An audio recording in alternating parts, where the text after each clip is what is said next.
Now it's time to rig and animate the shoulders, the head, and include other details and to simulate a walk. Before we start that, let's check and make sure that all of our layers are parented properly.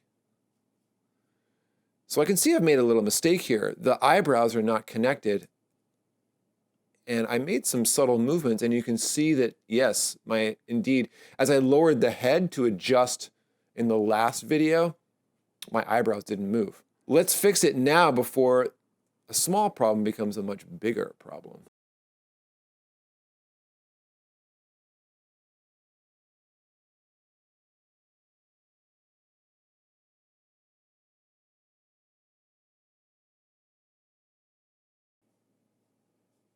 Good. Once I'm finished that, I'm going to properly parent them to the head shape.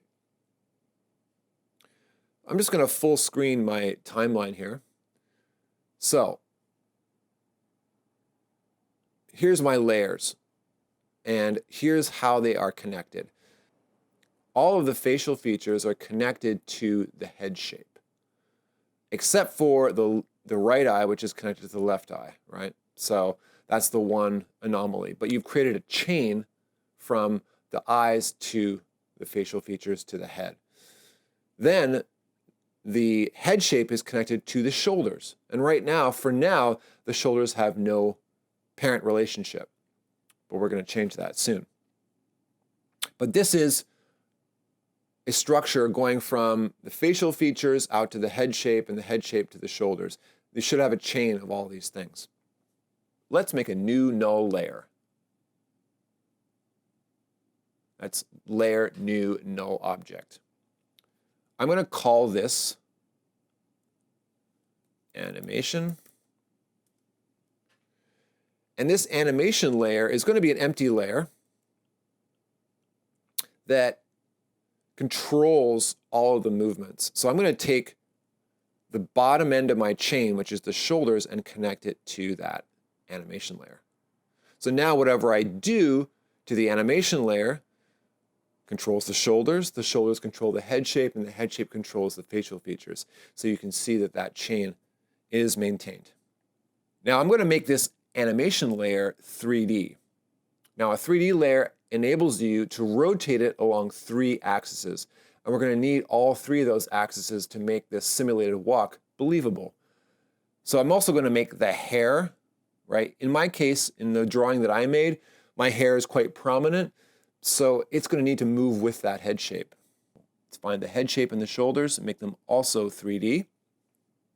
And now with that connection, whatever I do to this animation layer is going to affect everything else. So let's animate position first. I'm going to press P for position on the animation layer, and I'm going to make my first keyframe by clicking the stopwatch.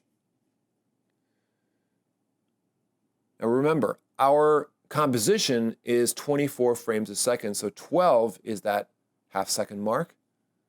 So I'll make a keyframe at 12, and another one right at the 1 second mark. So now I've got 3 keyframes. That middle keyframe, I'm just going to lower my character.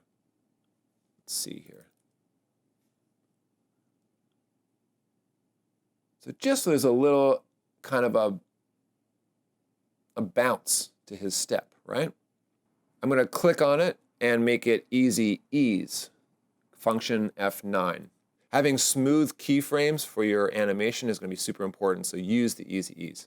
Let's go to the graph editor first and click on this Fit All Graphs to View and click on one of these. And now we can do something where the first part of the activity is slower than the last part of the activity. So that's just stretching out that first keyframe, right?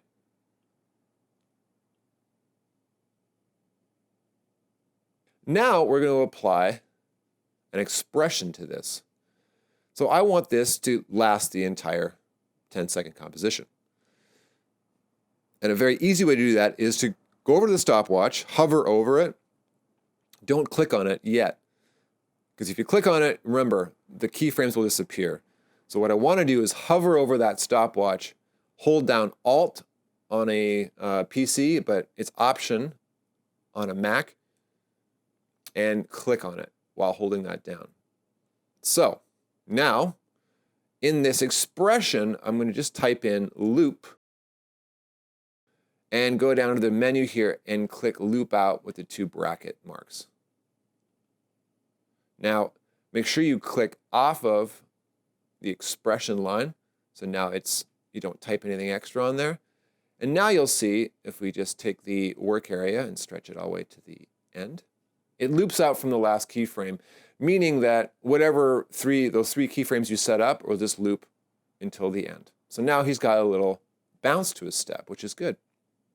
Now, we made this layer a 3D, so let's take the 3D aspect and use it to our advantage. So if I press R, I get these rotation dimensions. Go back to my start. And the Y rotation is going to help us give him a little sway along with his walk, right? So let's do that. I'm going to click on the Y rotation, and I'll press U on my keyboard, so now I just see the 2 dimensions that I've changed. Again, make 3 keyframes, and then go back to that middle one, and let's do a little sway. So we're going to need more keyframes because he's going to sway side to side, not just to one side. So I'm going to advance this a little more after I get that first keyframe out. So let's have him go to, say, -7. It's too much maybe. It's just a tiny little sway. All right? So minus gives him a little sway to his left, or our screen right. So you can see it kind of turns a little bit as he goes down. And then we'll advance to 1.5 seconds, make a keyframe, and we'll do the other way. So that's +5, right? Now we have to go back to the start of 0 because we want to have a complete loop. So let's do that and make that 0. So just a little sway. Now let's make these easy ease again. So select them all and function F9 or keyframe assistant easy ease. And I'm going to add my loop expression now. Hover over the stopwatch, hold down Alt or Option, click, and type in loop. And you get a menu here. Let's do loop out, simple bracket. So double click, click off the expression line, and let's play this through.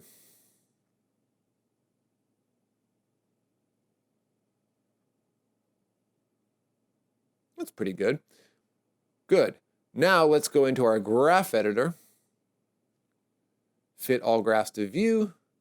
We're steepening the curve at the end, so shortening the handle at the end, stretching it out or lengthening it at the beginning of each. Just helps us create some anticipation, so he gathers his energy a little bit. So now let's take a look at that.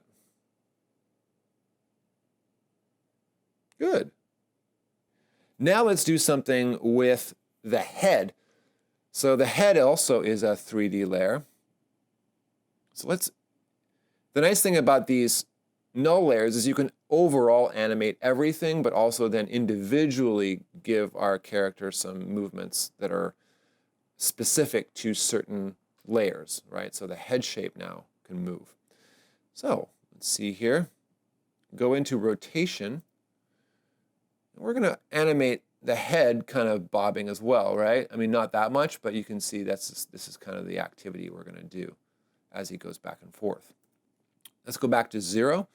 Make a keyframe by clicking on the stopwatch, pressing U just to see that keyframe. And we'll jump to 12 again. So that's halfway mark. That's the half-second mark. So he's down. So now let's think about how this might move realistically. So I'm looking at him, if his left shoulder is forward, then he's probably leaning in with that side of the head as well. So let's mimic that. So we'll do +5. So our first movement, right, is kind of like that. that makes sense. And then go to 1 second mark. Just type in 24, it gets me to the 1 second mark. Let's go back to 0. And then 112, which is another half second, he goes to -5. So dip his head that way. And you can see my overlap, my rig is properly done because there's no neck gap anymore. And then at the 2 second mark, let's make that back to 0. And again, I'm going to Alt click or Option click on the stopwatch and create a loop for this. So really using our loop function to create a consistent walk once I have my keyframes out. All right, now that's starting to look a little better, right? Because he's got a little sway with the Y rotation on the shoulders. He's got a Z rotation on his head, kind of making him bob. And of course, he's got that up and down motion, which is essential for a walk. So now I have my walk planned out. That's how I'm rigging it. You can add features depending on what your character looks like. Now, I'm going to add a few just to do it. I want his hair to kind of move as well as he's walking, right? But right now he's got a simulated walk, which is really, really cool. Before I do that, though, let's put in a background. So he's not just walking in deep space like he is now, right? And essentially he's walking in nothing, right? But when you export a video with no background, you get default black. So let's add a solid back there. So layer, new, solid. And that's fine. The royal blue. Okay, but now that it needs to be in the right spot, so let's drag it down to the bottom. And it's a little consistent with his shirt, so let's make sure that there's a little bit of a gradient on there too. I'm going to add a special kind of gradient, so let's go to, where are my effects here? Sunset. And that's a colorized gradient, right? It's a sunset gradient, so I'm going to just click that and drag that onto that layer. Now we get a little gradient happening here too. And you can change the colors depending on what you want to see. Maybe that's a little...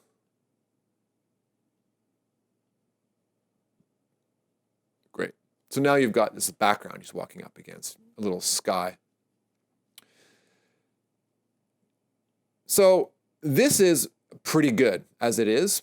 Now, depending on your drawing, you're going to want to alter other things too. And right as I drew my character, I knew the hair would be kind of a feature that I'd want to animate to make it a little more funny. So I'm going to take my hair and actually have that move as well. So individually now, I'm going to take layers and use them to accentuate the walk. So the hair is one, and then the eye movement, right? So let's do the hair first. I'm going to zoom in here. And I'm going to make this hair, right? The hair now is this 3D layer. I'm going to make it a shape layer so that I can change it through time. So I do that by control clicking or right clicking on the layer, going to create, and create shapes from vector layer. Now the nice thing is it carries over, it's also a 3D layer too, so it doesn't lose that aspect. I'm going to click on the hair shy button, so just so I don't have too crowded of a layer menu here. Go into contents and let's find the group, right, it's the top. All right, so now I'm going to take this group path and change it. So this hair now is an overlapping action. So if you remember our principles of animation, that other features kind of move with the general movement of the character. So at the 12 frame mark, as I go down, it would make sense if my hair went up, because that's the movement of gravity. Let's zoom in. With my arrow tool and shift select,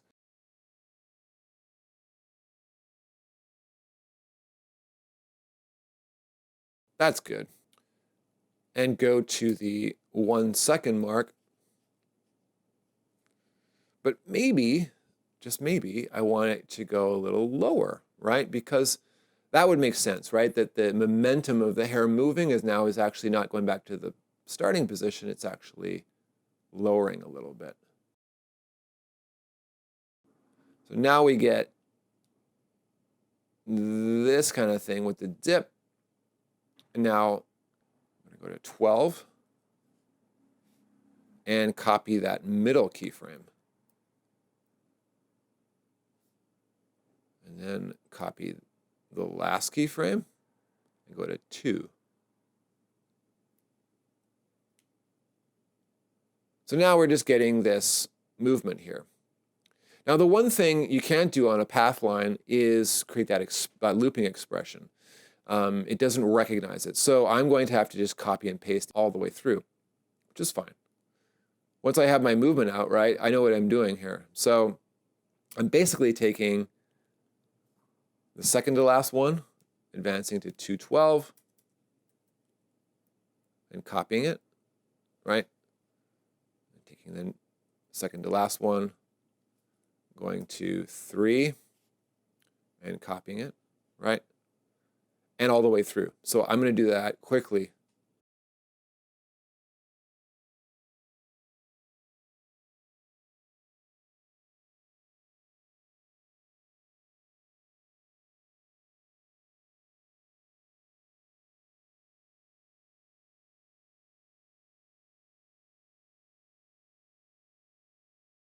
So now I've got the hair movement. I'm going to select all of the keyframes and function F9, making them easy ease. So now I've got that, which is pretty good.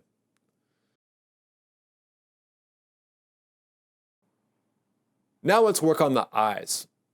So as he's walking, particularly when he's angry, I want him his gaze looking one way then the other, one way then the other. And then perhaps his eyes settle on something, he's thinking of something or he sees something that makes him happy, right? So I'm going to use the eyes, again, individually animating them. Because they're both, the left eye and the right eye are parented, right? So the left eye is the parent and the right eye is the child. I'm just going to animate the position line on the left eye, knowing that the right eye will follow it.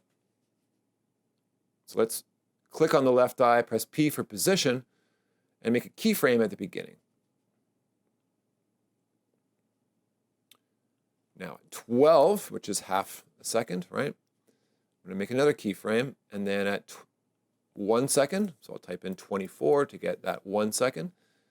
I'll make another keyframe. So now with this middle keyframe, I can have him looking one direction or the other. Let's see what looking the opposite direction does for us. That's kind of interesting. So now he kind of does that. He's anticipating, he's looking at something over here that makes him turn the other way. All right, so now he's that way, and let's move the eyes over this side. Good.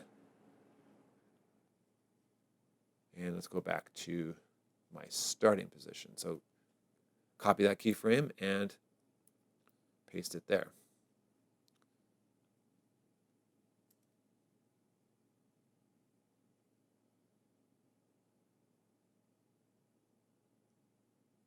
Okay, good.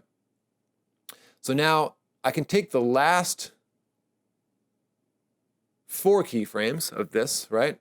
Copy them, Command C, and I'm going to paste them at the 212 mark, because knowing he's looking back and forth, so I've got this, right? At the 5 second mark, his expression begins to change.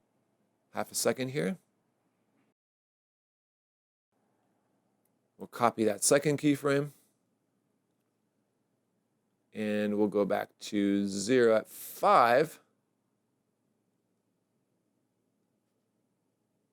So copy this keyframe. Back to 0 at 5. I say 0, I mean like the starting position. So that's good. Now, as he notices something, maybe let's have him fixate. So let's have him like actually go down. So maybe actually this keyframe, I can just drop them. He notices something on the ground. So let's see what happens now over the... Oh, his expression softens. And he gets happy. And the eyes lower in the socket accentuates the height that I've created with the socket. So now it looks like he's quite joyful. Let's see this in all its glory. I'm going to just preview everything.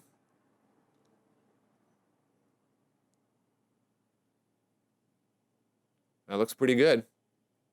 Here are the basics. No matter what character you've drawn, you're going to simulate a walk by starting with an animation layer that animates the position up and down to simulate the height of a walk, vertical height. The second thing you're going to want to do is play with rotation. So make sure that your layers are parented correctly and rotate the y-axis of the shoulders.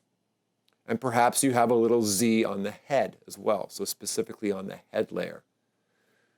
And then it's up to you, it's optional, depending on the character you have, of how you animate these little overlapping actions. So I use the hair as my overlapping action, and I use the eyes expressively to move them side to side when he's angry, and then to gaze or fix on something as his expression changes. So here I have my facial features animated to reflect a change in mood, but I also have this walk happening as well. So a couple of dynamic actions happening at once.